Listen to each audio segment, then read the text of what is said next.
Hai guys, Andi.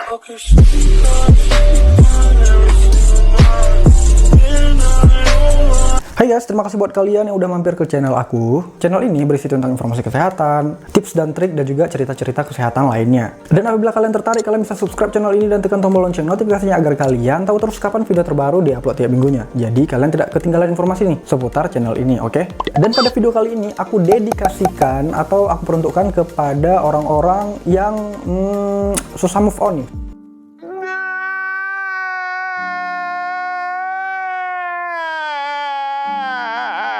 Aku yakin kebanyakan dari kalian nonton video ini karena baca deskripsi di bawah ya, dan juga lihat judul di thumbnail pastinya. Pada video kali ini aku akan membahas tentang sindrom patah hati. Siapa bilang kalau sindrom patah hati itu nggak ada? Sindrom patah hati itu di dalam medis itu ada, men. Dan tidak hanya ada loh, ada dan juga nyata. Seorang asisten kepala psikiatri di Zucker Hillside di Hospital New Hyde Park, New York, dan di sana itu ada seorang dokter yang bernama Dr. Scott Krakauer. Itu menjelaskan bahwa sindrom patah hati itu di dalam medis itu ada istilah medisnya. Sindrom patah hati dikenal dengan istilah stress-induced cardiomyopathy dan Takotsubo cardiomyopathy. Dan menurut American Heart Association atau AHA, sindrom patah hati itu bisa terjadi pada orang-orang yang tidak memiliki riwayat jantung sebelumnya. Jadi penyakit sindrom patah hati ini bisa terjadi kepada semua kalangan, tidak harus dengan riwayat penyakit jantung. Dan keadaan sehat dan tanpa ada riwayat jantung pun itu bisa terkena sindrom patah hati ini. Dan AHA juga pernah memaparkan sindrom patah hati itu terjadi ketika sebagian otot jantung itu membesar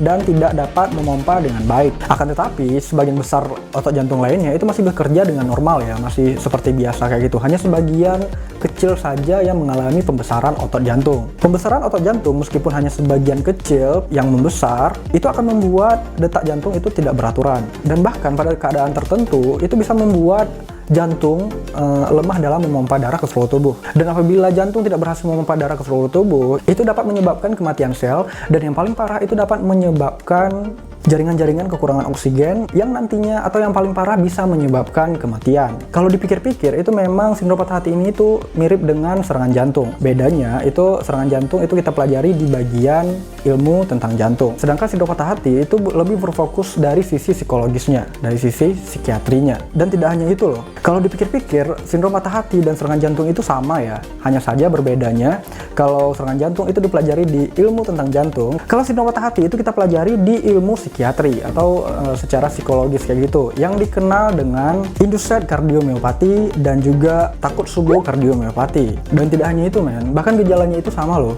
Dan sindrom patah hati dan juga serangan jantung ini sendiri itu sama-sama memiliki gejala yang khas, yaitu sama-sama mengeluhkan nyeri dada dan juga sama-sama mengeluhkan sesak nafas. Itu merupakan memang gejala dari gangguan jantung itu sendiri. Tapi ada bedanya. Tapi meskipun sama, itu ada perbedaan juga, guys. Karena kalau memang benar-benar sama, ngapain dipisahin? Ngapain dibedakan satu ke bagian jantung, satu ke bagian psikiatri gitu. Dan bedanya itu adalah kalau serangan jantung itu biasanya diawali dengan kerusakan jantung ataupun ada sumbatan yang ada pada pembuluh darah sehingga jantung tidak bekerja dengan baik dan juga aliran darah tidak teraliri dengan baik. Sedangkan sindrom patah hati itu lebih berfokus pada hormon stres gitu, guys. Jadi apabila hormon stres kita itu terlalu tinggi dalam tubuh, itu akan membuat pengaruh besar juga pada keadaan jantung kita. Seperti mengganggu kerja jantung yang nantinya akan mengganggu aliran darah juga. Oke, gini. Kalian pernah dengar nggak sih seseorang yang mengalami kematian mendadak yang sebelumnya dia itu mendengar berita buruk misalnya? By the way, sindrom patah hati yang aku maksud di sini itu tidak serta-merta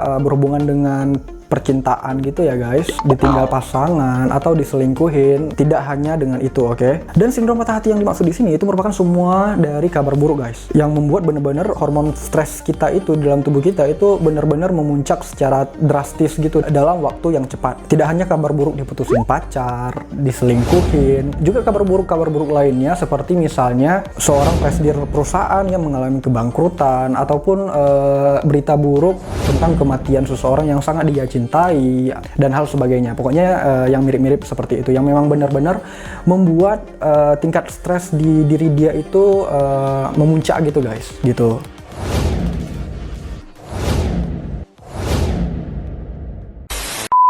Oke, sekian dulu video kali ini. Aku harap video kali ini bermanfaat buat kalian. Komen di bawah apabila kalian punya pertanyaan sesuatu. Bagaimana tentang konten di video ini? Bagaimana tentang penjelasan aku tadi? Komen juga apapun ide-ide kalian tentang video ke depan. Like video ini jika kalian suka. Cuekin aja jika kalian nggak suka. Share ke teman-teman kalian yang menurut kalian butuh tentang informasi kali ini.